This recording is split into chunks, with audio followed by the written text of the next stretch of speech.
Real estate ಇನ್ನೊಂದು interesting thing ನಿಮ್ಗೆ ಏನಂತ ಗೊತ್ತಾ?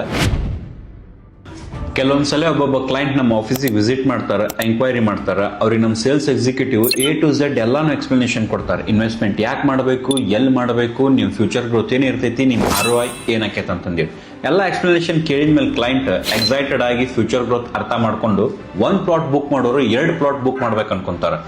ಬಟ್ ಅವ್ರು ಎಲ್ಲಿ ಫೇಲ್ ಆಕಾರ ಅಂತ ನಿಮ್ಗೆ ಗೊತ್ತಾ? ಮನಿಗೋಗಿ ಅವ್ರು ಎಂಥವ್ರ ಜೊತೆ ಎಕ್ಸ್ಪೀರಿಯನ್ಸ್ ಶೇರ್ ಮಾಡ್ಕೊಂತಾರಂದ್ರೆ ಯಾರಿಗೆ ಮಾರ್ಕೆಟ್ ಬಗ್ಗೆ ನಾಲೆಜ್ ಇರಂಗಿಲ್ಲ, ಇನ್ವೆಸ್ಟ್ಮೆಂಟ್ ಬಗ್ಗೆ ಐಡಿಯಾನ ಇರಂಗಿಲ್ಲ. ಅವಾಗ ನಮಗೆ ಅಲ್ಲಿಂದ ರಿಪ್ಲೈ ಬರ್ತೈತಿ, ನಮ್ಮ ನೇಬರ್ಸ್ ಇಲ್ಲಿ ಇನ್ವೆಸ್ಟ್ಮೆಂಟ್ ಮಾಡೋದು ಡೆಡ್ ಇನ್ವೆಸ್ಟ್ಮೆಂಟ್ ಅಂತಾರ, ನನ್ನ ಫ್ರೆಂಡ್ಸ್ ಅಂತಾರ ಇಲ್ಲಿ ಇನ್ವೆಸ್ಟ್ಮೆಂಟ್ ಮಾಡೋದು ಭಾಳ ರಿಸ್ಕ್ ಐತಿ. ಈಗ ಒಂದು ಮಾತು ಹೇಳ್ತೀನಿ, ಬೈಕ್ ಅಥವಾ ಕಾರ್ ತೊಗೊಳ್ಬೇಕಾರೆ ಅದನ್ನು ತೊಗೊಂಡು ಎಕ್ಸ್ಪೀರಿಯನ್ಸ್ ಇರೋರ ಕಡೆ ಅಡ್ವೈಸ್ ತೊಗೊಂತೀವಿ.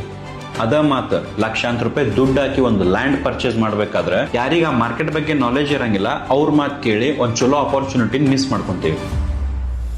ಈಗ ಒಂದು ಸಣ್ಣ ಎಕ್ಸಾಂಪಲ್ ಕೊಡ್ತೀನಿ. ನಮಗೇನಾದ್ರೂ ಹೆಚ್ಚು ಕಮ್ಮಿ ಆದ್ರೆ ನಾವು ಸಕ್ಸಸ್ಫುಲ್ ಇರೋ ಡಾಕ್ಟರ್ ಕಡೆ ಹೋಗ್ತೀವೋ ಅಥವಾ ಫೇಲ್ ಆಗಿರೋ ಡಾಕ್ಟರ್ ಕಡೆ ಹೋಗ್ತೀವೋ? ಆಬ್ವಿಯಸ್ಲಿ ಸಕ್ಸಸ್ಫುಲ್ ಇರೋ ಡಾಕ್ಟರ್ ಕಡೆ ಅಲ್ಲ. ಅದ ಸೇಮ್ ರೀತಿ ರಿಯಲ್ ಎಸ್ಟೇಟ್ನಾಗೂ ಯಾರು ಇನ್ವೆಸ್ಟ್ಮೆಂಟ್ ಮಾಡಿ ಫ್ಯೂಚರ್ ಒಳಗೆ ಗ್ರೋತ್ ನೋಡಿ ಸಕ್ಸಸ್ಫುಲ್ ಇರ್ತಾರಲ್ಲ ಅಂಥವ್ರ ಒಪಿನಿಯನ್ ತಗೋಬೇಕು. ನಾವು ಅದನ್ನ ಬಿಡ್ತೇವಿ. ಯಾರಿಗೆ ಮಾರ್ಕೆಟ್ ಬಗ್ಗೆ ನಾಲೆಜ್ ಇರಂಗಿಲ್ಲಲ್ಲ ಅವ್ರ ಒಪಿನಿಯನ್ ತಿಳ್ಕೊಂಡು ಒಂದು ಚಲೋ ಅಪಾರ್ಚುನಿಟಿ ಮಿಸ್ ಮಾಡ್ಕೊಂತೀವಿ. At the end of the day reality ಏನಪ್ಪಾ ಅಂತಂದ್ರೆ, ಇನ್ವೆಸ್ಟ್ಮೆಂಟ್ ಸ್ಟಾರ್ಟಿಂಗ್ ಎಲ್ಲಾನು ರಿಸ್ಕಿನ ಅನಿಸ್ತೈತಿ. ಬಟ್ ಯಾರು ಫ್ಯೂಚರ್ ನೋಡ್ತಾರಲ್ಲ ಅವ್ರ ಪ್ರಾಫಿಟ್ ನೋಡೇ ನೋಡ್ತಾರೆ.